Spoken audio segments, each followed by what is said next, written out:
the Russian Foreign Ministry is claiming that the U.S. and Russia are now in a hot phase of the war and implores the U.S. to resume some kind of dialogue. But NATO is not interested in peace talks. The U.K. is sending depleted uranium, and the U.S. is continuing its biolabs program in Ukraine. The largest military air exercise in NATO history is scheduled for this summer. They have to call it an exercise, otherwise NATO would have to admit that they are at war with Russia. Starting next month, thousands of NATO troops will create a united front in Europe against Russia. The U.S. has been exposed for destroying the Nord Stream 2 pipeline, and America's facade of a moral high ground is quickly fading.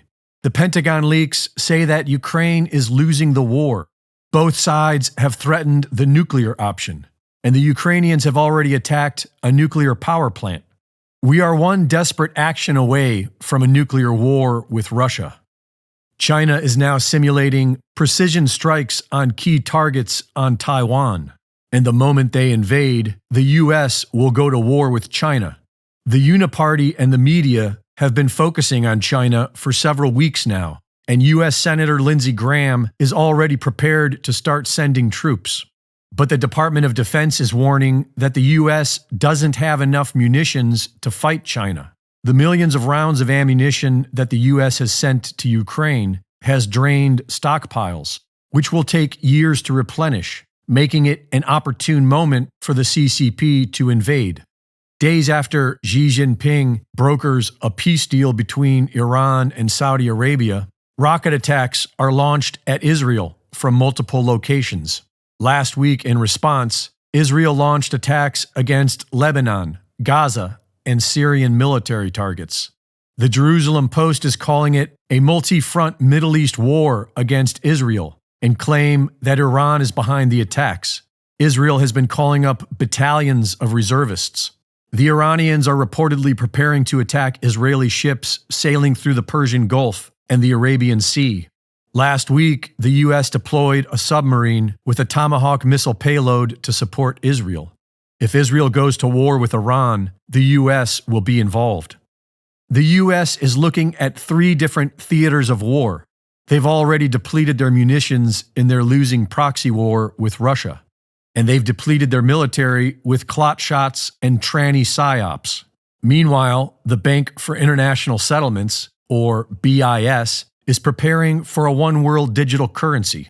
The BIS was created in 1930 to centralize the central banks. Project Icebreaker is the BIS plan to control all international transactions between central bank digital currencies, similar to what FedNow is planning to do in America on the national level. The decisions being made by the big banks for the economic reset are hugely unpopular with the awakening masses. But these criminal big banks have 3 catastrophic wars to launch as smokescreens while they eliminate their opposition and write the history books of tomorrow. Reporting for InfoWars, this is Greg Reese.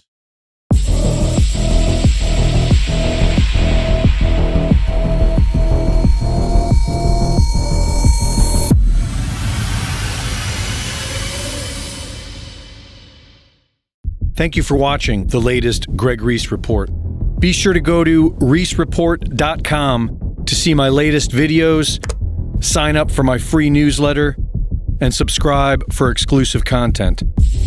And be sure to support my sponsor at InfoWarsStore.com. The answer to 1984 is 1776.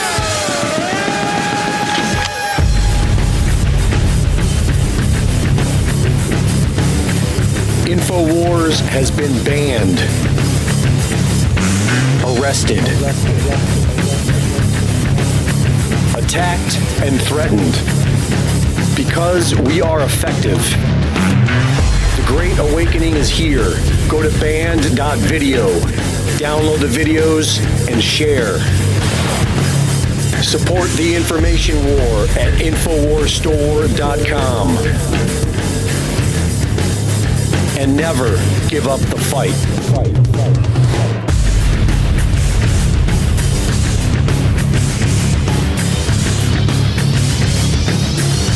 Infowars.com.